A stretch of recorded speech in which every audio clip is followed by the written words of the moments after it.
نحمده ونصلي على رسوله الكريم اما بعد فاعوذ بالله من الشيطان الرجيم بسم الله الرحمن الرحيم رب اشرح لي صدري ويسر لي امري واحلل عقدة من لساني يفقهوا قولي۔ السلام علیکم ورحمۃ اللہ وبرکاتہ۔ ناظرین، پروگرام شہر رمضان کے سلسلے میں آپ کی خدمت میں حاضر ہیں۔ آج ہم رمضان کی خاص عبادت یعنی نماز تراویح یا قیام اللیل کے بارے میں بات کریں گے۔ حقیقت یہ ہے کہ اللہ سبحانہ وتعالیٰ نے ہم انسانوں کو اپنی عبادت کے لیے پیدا کیا ہے۔ قرآن مجید میں اللہ تعالیٰ فرماتے ہیں وَمَا خَلَقْتُ الْجِنَّ وَالْإِنسَ إِلَّا لِيَعْبُدُونَ، کہ میں نے جن و انس کو اپنی عبادت کے لیے پیدا کیا ہے۔ اگرچہ انسان کی ساری زندگی میں جو کام بھی اللہ کی اطاعت اور فرمانبرداری کے مطابق ہو وہ عبادت کہلاتا ہے، لیکن خاص طور پر کچھ کاموں کو عبادت کا درجہ دیا گیا ہے جنہیں اسلام کے بنیادی ارکان بھی کہا گیا ہے، جن میں سب سے پہلا رکن نماز ہے۔ اس کے علاوہ روزہ، زکوٰۃ، حج اور سب سے پہلے آف کورس شہادتین یعنی اللہ سبحانہ وتعالیٰ پر ایمان اور محمد رسول اللہ صلی اللہ علیہ وسلم کی رسالت پر ایمان۔ سوال یہ پیدا ہوتا ہے کہ ہم نماز کیوں پڑھیں، اللہ کے آگے کیوں جھکیں؟ اگر ہم غور کریں تو ہمارے پاس جو کچھ بھی ہے وہ سب اللہ تعالیٰ کا ہی دیا ہوا ہے۔ ہم صبح سے شام تک جتنی بھی نعمتیں استعمال کرتے ہیں وہ رب ہی کی دی ہوئی ہیں۔ خود ہمارا جسم، ہماری آنکھیں، کان، ناک، زبان، ہاتھ، پاؤں، یہ تمام تر نعمتیں اللہ تعالیٰ کی عطا کردہ ہیں۔ ان سب نعمتوں کو دیے جانے کا ایک مقصد ہے، اور وہ مقصد کیا ہے کہ جس نے یہ نعمتیں ہمیں دی ہیں ہم اس کے شکر گزار بن جائیں۔ اور شکر گزاری کا بہترین طریقہ کیا ہے کہ انسان صرف دل میں نہیں، صرف زبان سے نہیں، بلکہ عملی طور پر اللہ تعالیٰ کی فرمانبرداری کرے اور ان طریقوں پر کرے جن کو اللہ تعالیٰ نے ہمارے لیے پسند کیا ہے۔ ان طریقوں میں سب سے بہترین طریقہ نماز کا طریقہ ہے۔ جب کوئی بندہ اللہ تعالیٰ کے ساتھ اپنی محبت کا اظہار کرنا چاہتا ہے، اس کا شکر ادا کرنا چاہتا ہے، اس کا قرب چاہتا ہے، تو اس کا راستہ نماز ہی ہے۔ انسان سب سے زیادہ اللہ تعالیٰ کے قریب سجدے کی حالت میں ہوتا ہے۔ اسی طرح ایک حدیث کے مطابق اللہ تعالیٰ نے 5 نمازیں فرض کی ہیں۔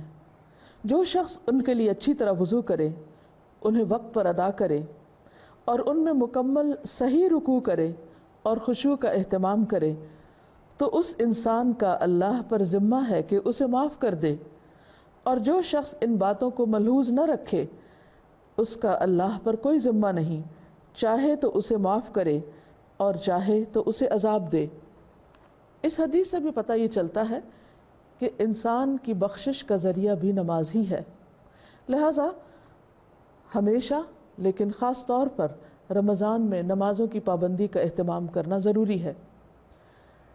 فرض نمازوں کے علاوہ جو بہترین نماز، افضل الصلاۃ جسے کہا گیا ہے، وہ تہجد کی نماز ہے، رات کے پچھلے پہر کی نماز۔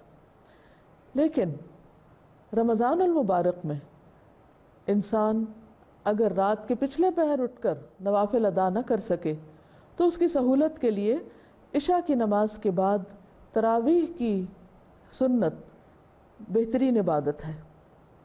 حدیث میں آتا ہے من قام رمضان ایمانا واحتسابا غفر له ما تقدم من ذنبہ، جو شخص رمضان میں ایمان اور احتساب یعنی ثواب کی نیت سے قیام کرتا ہے، رات کو کھڑا رہتا ہے، اللہ کے حضور طویل قیام کے ساتھ اس کی عبادت کرتا ہے تو اس کے پچھلے تمام گناہ معاف کر دیے جائیں گے۔ تراویح کی نماز نبی صلی اللہ علیہ وسلم کے عمل سے بھی ثابت ہے اور آپ نے اس کی تاکید بھی کی ہے۔ ویسے بھی اللہ تعالیٰ کے پسندیدہ بندوں کی خصوصیت کیا ہے؟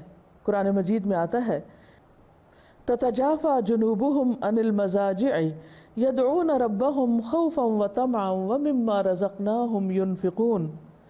سورۃ السجدہ کی آیت نمبر 16 میں اللہ تعالیٰ فرماتے ہیں کہ ان کے پہلو بستروں سے الگ رہتے ہیں، یعنی ساری رات سو کر ہی نہیں گزارتے، بلکہ وہ رات کو بھی اپنے رب کی عبادت کرتے ہیں۔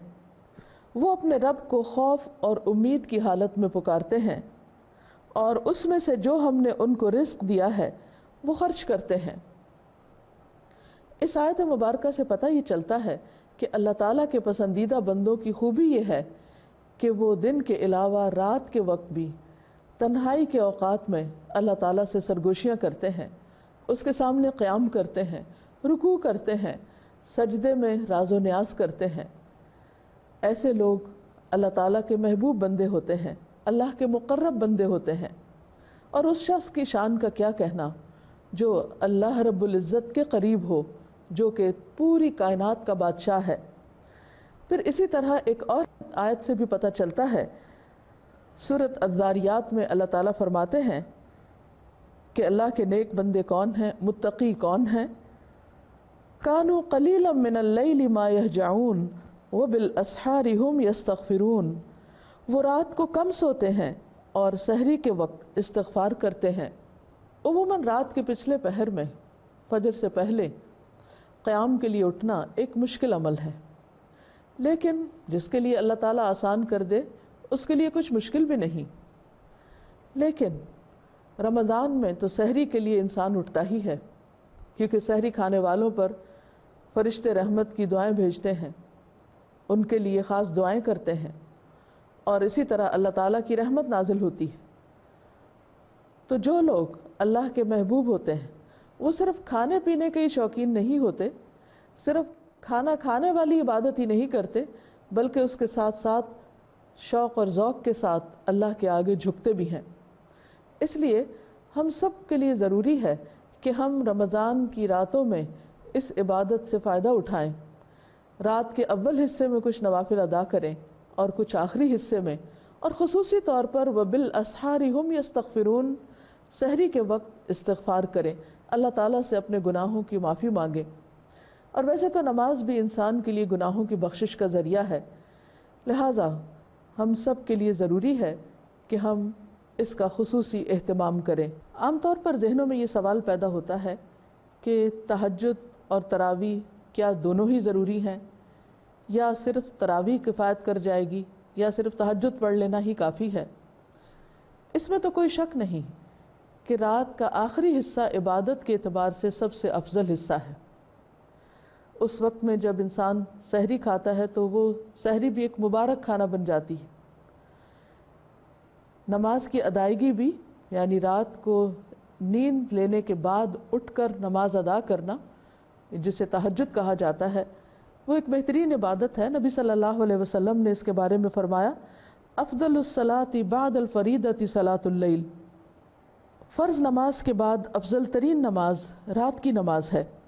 ایک اور جگہ پر آتا ہے، رسول اللہ صلی اللہ علیہ وسلم نے فرمایا، علیکم بقیام اللیل فإنہ دأب الصالحین قبلکم وہو قربۃ لکم الی ربکم ومکفرۃ للسیئات ومنہاۃ عن الإثم۔ تم تہجد ضرور پڑھا کرو، کیونکہ وہ تم سے پہلے صالحین کی روش ہے، اور تمہارے لیے اپنے رب کے قرب کا وسیلہ، گناہوں کو مٹانے کا ذریعہ اور گناہوں سے بچنے کا سبب ہے۔ یعنی اس وقت میں انسان کا اپنے نفس کی خواہش یعنی نیند کو توڑ کر اٹھنا اور اللہ کے حضور کھڑے ہونا، یہ انسان کے اندر ایک قوت ارادی پیدا کرتا ہے، انسان کے ایمان کو مضبوط کرتا ہے، اور ایمان کی یہ مضبوطی انسان کو باقی زندگی میں بھی گناہوں کو چھوڑنے میں مدد دیتی ہے۔ تو بہرحال اگر رات کے آخری حصے میں انسان اٹھ کر نماز ادا کرتا ہے تو وہ تہجد کہلاتی ہے، اور اگر پہلے حصے میں ادا کرتا ہے تو وہ تراویح کہلاتی ہے، اور اوورآل رات کی نماز کو قیام اللیل کہا جاتا ہے۔ اور قیام کا لفظ اس لیے کہ اس میں سب سے زیادہ پسندیدہ چیز جو ہے وہ طویل قیام ہے، زیادہ دیر تک کھڑے ہو کر نماز پڑھنا، اور اس میں قرآن پاک پڑھنے یا سننے کا اہتمام کرنا۔ اس میں ہم دیکھتے ہیں کہ عام طور پر ہم خود قرآن پاک زیادہ یاد زبانی نہیں رکھتے، یعنی بہت سے لوگ حافظ نہیں ہوتے، انہیں قرآن مجید کا بہت سا حصہ یاد نہیں ہوتا۔ اس لیے سہولت کے لیے اگر انسان کسی مسجد میں یا کسی جگہ پر جمع ہو کر یہ نماز ادا کرے تو مکمل قرآن پاک سننے کی بھی سعادت حاصل ہو سکتی ہے. اور اگر سارا قرآن مجید نہ بھی سن سکے تو اس میں جتنا بھی اللہ تعالیٰ توفیق دے ضرور فائدہ اٹھانا چاہیے. کیونکہ اگر انسان اکیلے میں یہ نماز پڑھے گا تو بعض اوقات سستی ہو جاتی ہے، زیادہ دیر قیام نہیں کر سکتا، تھکاوٹ ہو جاتی ہے، غفلت ہو جاتی ہے، اور انسان رمضان کی راتوں کے اس ثواب سے محروم رہ جاتا ہے. جہاں دن کی عبادت روزہ سب سے افضل عبادت ہے، وہاں رمضان میں راتوں میں قیام کی حالت میں قرآن کا سننا، اللہ تعالیٰ کے حضور رکوع اور سجدے کرنا افضل ترین عبادت ہے. اس سے انسان کے اندر تقویٰ کی ایک خاص کیفیت بھی پیدا ہوتی ہے. اگر قرآن پاک کے معنی انسان جانتا ہو تو قرآن مجید سنتے وقت انسان پر ایک عجب کیفیت ہوتی ہے، کیونکہ یوں لگتا ہے جیسے براہ راست اللہ تعالیٰ سے ہم کلام ہے، اور اللہ تعالیٰ انسان کو براہ راست ایسی ہدایات دے رہے ہیں کہ جس میں انسانی زندگی کے بہت سے مسائل، بہت سی مشکلات اور بہت سی الجھنوں کا جواب بھی ہوتا ہے. عموماً ہم عام دنوں میں قرآن مجید کا تھوڑا حصہ پڑھتے ہیں. مرد حضرات جب نماز جماعت سے بھی پڑھتے ہیں تو عموماً چند آیات کی تلاوت کی جاتی ہے. لیکن رمضان میں ہر روز رات کو مسلسل 30 راتوں میں جب ہر روز ایک سپارہ پڑھا جاتا ہے یا اس سے کم و بیش زیادہ یا کم، اور پورا قرآن پاک ایک مہینے کے اندر جب مکمل کیا جاتا ہے تو اس کا یوں ہی اثر ہوتا ہے جیسے ایک موسلا دھار بارش کے بعد ہر چیز صاف ہو جاتی ہے. انسان کا دل، دماغ، روح، حتیٰ کہ جسم، یہ تمام چیزیں اس قرات سے متاثر ہوتی ہیں، خواہ انسان یہ قرات خود کرے یا کسی کے پیچھے سنے. ویسے بھی قرآن مجید شفا ہے. قرآن پاک میں آتا ہے وَنُنَزِّلُ مِنَ الْقُرْآنِ مَا هُوَ شِفَاءٌ وَرَحْمَةٌ لِّلْمُؤْمِنِينَ کہ ہم قرآن مجید میں وہ چیز اتارتے ہیں کہ جو مومنوں کے لیے شفا اور رحمت ہے. قرآن مجید صرف روح کی بیماریوں کا ہی علاج نہیں، صرف ذہنی الجھنوں کا ہی علاج نہیں، بلکہ جسمانی طور پر بھی انسان کے لیے شفا کا ذریعہ ہے. اور خصوصاً جب انسان اللہ کے حضور کھڑے ہو کر پوری کنسنٹریشن کے ساتھ ہاتھ باندھ کر اپنے سینے پر اور پوری یکسوئی کے ساتھ اللہ کا کلام سنتا ہے، اور پھر بہت سے لوگوں کے درمیان میں کھڑا ہو کر سنتا ہے، اس کی اپنی ہی ایک برکت ہے. کیونکہ تنہائی کی عبادت اپنی جگہ بہت اچھی ہے، لیکن اجتماعی عبادت کے اپنے فائدے ہیں، کیونکہ انسان ایک دوسرے کی کیفیات سے بھی متاثر ہو رہا ہوتا ہے. اگر نماز میں آپ جماعت میں کھڑے ہیں اور آپ کے ساتھ کے شخص کے اوپر ایک خشوع و خضوع طاری ہے تو یقیناً اس کا اثر آپ تک بھی پہنچے گا. اسی طرح اگر نماز میں کوئی شخص اللہ تعالیٰ کے خوف سے رو رہا ہے یا قرآن مجید سنتے ہوئے اس کے دل پر ایک عجب اثر ہوا ہے تو وہ اثرات آپ تک بھی ٹرانسفر ہو سکتے ہیں، اور اس طرح آپ کی نماز مزید اچھی ہو سکتی ہے. رات کی نماز انسان کے لیے نفس کی تربیت کا ایک بہت بڑا ذریعہ ہے.